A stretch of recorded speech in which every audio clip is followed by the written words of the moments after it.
नमस्कार, मैं हूं आपके साथ गुंजन और आप देख रहे हैं हमारा विशेष कार्यक्रम छत्तीसगढ़ की बात हमारे साथ। आज बात छत्तीसगढ़ के कांग्रेस नेताओं के मुगल प्रेम की। छत्तीसगढ़ में धर्मांतरण का मुद्दा छाया हुआ है। बागेश्वर धाम के धीरेन्द्र शास्त्री ने धर्मांतरण पर आक्रामक रुख अपनाते हुए कहा है कि वह एशिया के सबसे बड़े चर्च के सामने सरगुजा जशपुर में मंच लगाकर कथा करेंगे। धीरेन्द्र शास्त्री के इस बयान के बाद पूर्व मुख्यमंत्री भूपेश बघेल ने आरोप लगाया कि धीरेन्द्र शास्त्री और पंडित प्रदीप मिश्रा टोटका अंधविश्वास की बात करते हैं, हनुमान शिव के बारे में कुछ भी नहीं बताते हैं। भूपेश बघेल ने यह भी कहा कि मुगल शासन में हिंदू खतरे में नहीं था, हिंदू खतरे में है। अब ये नैरेटिव जहां आरएसएस और बीजेपी ने फैलाया है। बघेल ने बयान का समर्थन सिंहदेव ने भी किया है, जिस पर पलटवार करते हुए धीरेन्द्र शास्त्री ने कहा कि अगर हिंदू समाज को जोड़ना, भक्ति का प्रचार करना और राष्ट्रवाद के प्रति लोगों को जागरूक करना अंधविश्वास है, तो जिन्हें यह अंधविश्वास लगता है उन्हें देश छोड़ देना चाहिए। उधर भाजपा ने भी कांग्रेस को आड़े हाथों लिया और कहा कि कांग्रेस तो भगवान राम को भी काल्पनिक बताती है। बाबरी मस्जिद कांग्रेस को नेताओं को काफी ज्यादा प्रिय है, किंतु गांधी परिवार राम मंदिर के दर्शन करने भी नहीं गए। इस बीच हमारा सवाल यह है कि जब छत्तीसगढ़ में धर्मांतरण का मुद्दा छाया हुआ है, तो अचानक कांग्रेस को मुगल काल क्यों याद आ रहा है? क्या मुगल शासन को याद करके कांग्रेस के नेता वर्ग विशेष के तुष्टीकरण का प्रयास कर रहे हैं? और कथावाचकों के माध्यम से जो धर्म जागृति का काम हो रहा है, उसमें कांग्रेस को टोटका अंधविश्वास क्यों महसूस होता है? आज इसी विषय पर चर्चा करेंगे। पहले कुछ प्रतिक्रियाएं सुनते हैं। देखिए, नेताओं के बयानों पर हम जवाब नहीं देते क्योंकि हम नेता नहीं हैं। और फिर भी हम एक बात जरूर कहना चाहेंगे कि हिंदू जोड़ना, हनुमान जी की भक्ति का प्रचार करना, राष्ट्रवाद के प्रति जगाना यदि अंधविश्वास है, तो जिन्हें ये अंधविश्वास लगता है उन्हें देश छोड़ देना चाहिए। इस्लाम धर्म में भी जो मुगल है, तो मुगलों ने हिंदुओं के ऊपर उस प्रकार से कोई कार्रवाइयां की हों, ये इतिहास में लेख नहीं मिलता। मतलब आप भी मानते हैं कि सुल्तानों और मुसलमानों के राज में हिंदू ज्यादा सुरक्षित थे, आप ये मान रहे हैं? नहीं नहीं, वो बात मैं नहीं कह रहा। मैं ये कह रहा कि कोई ऐसी हमने इतिहास में साक्ष्य अभी तक नहीं पाया। मैंने भी एमए इतिहास में किया है, थोड़ा बहुत इतिहास पढ़ा है, बाकी भी थोड़ी पुस्तकें पढ़ने की कोशिश करते हैं। मैंने कहीं कोई ऐसा उल्लेख नहीं पाया।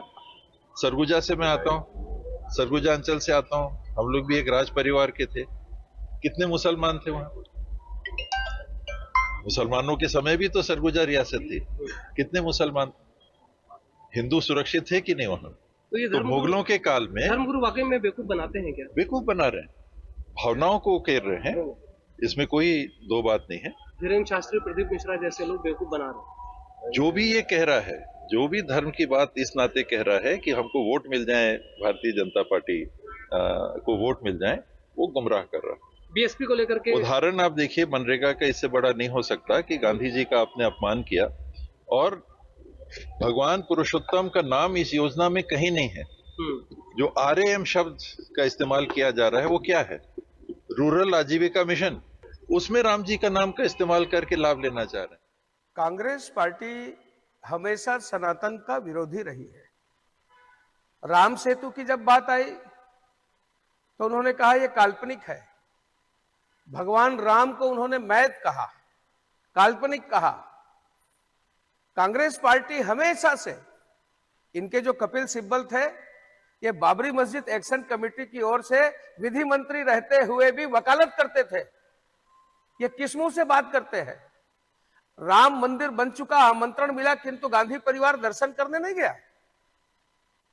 आज ये टीएस सिंहदेव के विषय में मैं, छत्तीसगढ़ की जनता तो जानती है, पूरे देश का सामने मैं कहना चाहता हूं, ये भ्रमित करने वाला, अफवाह फैलाने वाला यदि कोई है तो टीएस सिंहदेव है, स्टालिन है, प्रियांक खड़गे है, और इन्हीं की पार्टी ने मच्छर, डेंगू, सनातन को गाली दिया था बीमारी कह करके। टीएस सिंहदेव सबसे बड़ा अफवाह फैलाने वाला, कोरोना काल में, महामारी काल में, बीमारी के काल में भी इन्होंने कोविशील्ड और कोवैक्सीन के ऊपर प्रश्न खड़ा किया था।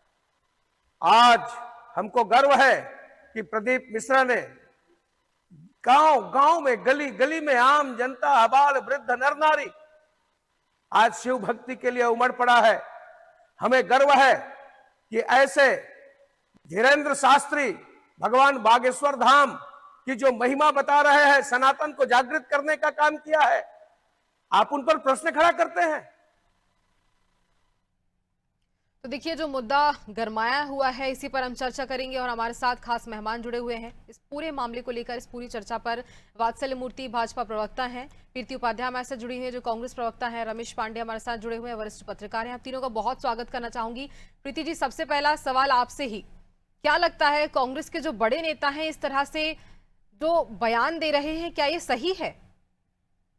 सबसे पहले तो ये बताएं भारतीय जनता पार्टी की जो छत्तीसगढ़ सरकार है कि सरकारी पैसे का दुरुपयोग करके सरकारी शासकीय चार्टर प्लेन किस हैसियत से धीरेन्द्र शास्त्री को दिया गया कि उन्हें वहां पर एक मंत्री जा करके उस चार्टर प्लेन में बिठा करके लाते हैं रायपुर। ये किस हैसियत से? क्या ये छत्तीसगढ़ सरकार के स्पोक्स पर्सन है?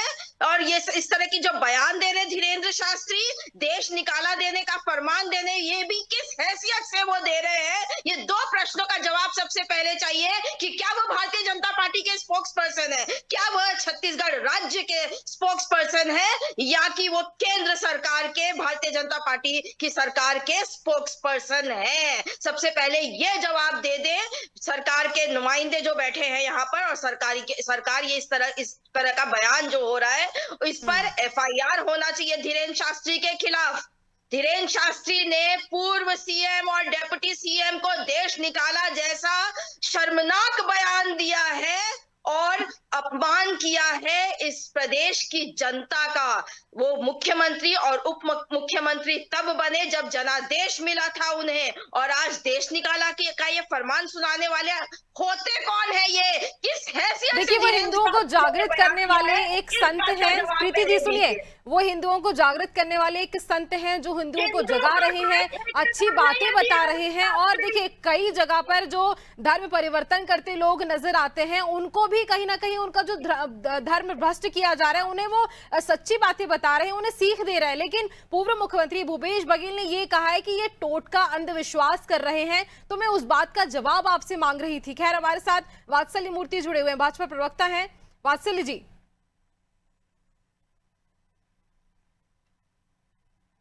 डिवाइस अनम्यूट कीजिए। वात्सल्य जी, माफी चाहूंगा गुंजन जी, आपको प्रीति जी से जवाब नहीं मिलेगा क्योंकि ये लोग तो के श्रीवास्तव के भक्त हैं जो प्रदेश के सबसे बड़े तांत्रिक हैं। तो तांत्रिकों को पूजने वाले धर्म प्रचारकों की क्या बात करेंगे?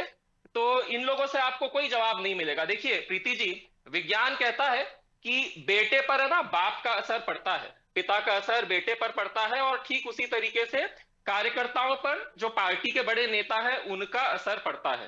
तो जिनके पिता ही भगवान राम को दुष्ट कहते थे, जिनके पार्टी के बड़े बड़े नेताओं ने, आपको याद है ना, देश के 30 सबसे महंगे वकीलों की फौज लगा दी थी भगवान राम को काल्पनिक साबित करने के लिए, जिनके पार्टी के नेताओं के जो सगे दोस्त थे वो लोग तो सनातन को डेंगू और एड्स की संज्ञा देते थे। तो ऐसी पार्टी और ऐसे लोगों से, ऐसे प्रवक्ताओं से आप कभी जवाब अपेक्षित कर ही नहीं सकते हैं। गुंजन जी, इन्हें म्यूट करिए। ठीक है प्रीति जी, पहले जवाब ले लेते हैं। वात्सल्य जी से कुछ सवाल पूछा गया है, उसका जवाब वो दे रहे हैं। उपयोग करके चार्टर प्लेन दिया गया है धीरेन्द्र शास्त्री को, उसका जवाब दीजिए। वात्सल्य जी, इस बात का जवाब दीजिए, क्या वो छत्तीसगढ़ राज्य के स्पोक्स पर्सन बन गए हैं? अरे गुंजन जी, आप टाइम वेस्ट कर रही है मेरा, या तो मैं चले जाता हूँ। गुंजन जी, ठीक है, हमारे साथ वरिष्ठ पत्रकार भी जुड़े हुए हैं, रमेश पांडे हमारे साथ जुड़े हुए हैं, उन्हीं से जवाब ले लेती हूँ मैं। आप दोनों शांत हो जाइए। प्रीति जी, आप भी थोड़ा शांत हो जाइए। रमेश जी, इस तरह से बयानबाजी की जा रही है, एक संत जो हिंदुओं को सही पाठ पढ़ा रहे हैं उनके खिलाफ ये बयान दिया जा रहा है कि वो अंधविश्वास फैला रहे हैं, क्या ये सही है? म्यूट क्यों नहीं कर रही हैं? है गुंजन जी, इस बात को स्पष्ट कर दिया जाए ना, तो वो हिंदुओं के। प्रीति जी, ये सवाल मेरा रमेश जी से है। ठीक है, अभी मेरा सवाल रमेश जी से है, अभी मैं उनसे सवाल कर रही हूँ। हम आपसे क्षमा के साथ ये कहना चाहेंगे, रमेश जी,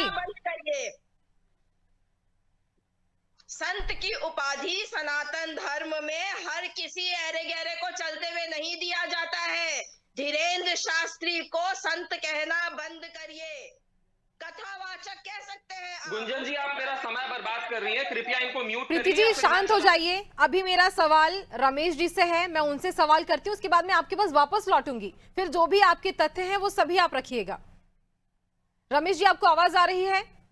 आ रही है जी। इस तरह से बयानबाजी करना क्या सही है? देखिए, सबसे पहले तो मैं बहन प्रीति जी से आग्रह निवेदन करूंगा कि आवाज का जो वॉल्यूम है वो संवाद के रूप में रखें। कोई दिक्कत नहीं, कुछ भी बात रखें। इतना लाउड होने की, इतना उग्र होने की आवश्यकता नहीं। उनकी बात को हम समझ रहे हैं। मैं कुछ बातों को रखूंगा और बहन प्रीति जी के भी बातों को स्पष्ट करूंगा और उस पर भी जवाब दूंगा। देखिए, पहले मैंने महाराज टी.एस. सिंहदेव बाबा जी का बयान सुना। उन्होंने कहा कि मुगलों ने हिंदुओं के खिलाफ कोई काम नहीं किया। तो मैं बाबा जी से यह समझना चाहता हूं कि आखिर सोमनाथ मंदिर पर हमला किसने किया था, किसके कार्यकाल में हुआ था? सोमनाथ मंदिर हिंदुओं का था या नहीं था? तो उन्हें समझना चाहिए कि हम क्या बोल रहे हैं। दूसरा बात, अंधविश्वास की बात आती है तो मैं ये कहता हूं कि मिशनरी समाज के लोग चंगाई सभा, प्रार्थना सभा जो करते हैं, क्या वो अंधविश्वास नहीं है? लोगों को वहां अंधविश्वास नजर नहीं आता है? उनको क्लीन चिट क्यों दे रहे हैं? मैं ये कह रहा हूं कि इस केस में, धर्मांतरण के केस में, किसी को दोषी बताना, सरकार को दोषी बताना, ये विषय नहीं है। ये एक सामाजिक विद्रूपता का विषय है। मैं ये कहता हूं, कुछ लोग ये भी कहते, मैं सुना हूं कि ये कमजोर लोगों की मदद के लिए आते हैं। मैं कहता हूं कि WHO, UN से एक सूची ले लें। सूडान पूरा देश भूखमरी का शिकार है, वहां के लोग भूख से मर रहे हैं। ये मिशनरी लोग चले जाएं, वहां के लोगों को खाना खिलाएं, वहां के लोगों की मदद करें। पाकिस्तान देखिए परेशान है, बांग्लादेश परेशान है, मिशनरी लोग चले जाएं, वहां समस्या ठीक कर दें।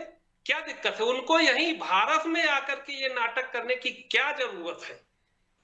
मेरे समझ में ये बात नहीं आती। दूसरा विषय जो बहन प्रीति जी ने उठाया, धीरेन्द्र शास्त्री को चार्टर प्लेन देने की बात को लेकर के मैं सहमत हूं, लेकिन मेरे ख्याल से ये व्यवस्था सरकार ने की थी कि उनको राज अतिथि का दर्जा दिया था, इस वजह से उनको चार्टर प्लेन उपलब्ध कराया होगा। लेकिन मैं ये कहूं कि राज्य सरकार को ऐसे विषयों पर थोड़ा सा गंभीर होना चाहिए कि ऐसे मामलों में चार्टर प्लेन उपलब्ध, उनको अच्छी गाड़ी भी दे सकते थे, चार्टर प्लेन की कोई जरूरत नहीं थी।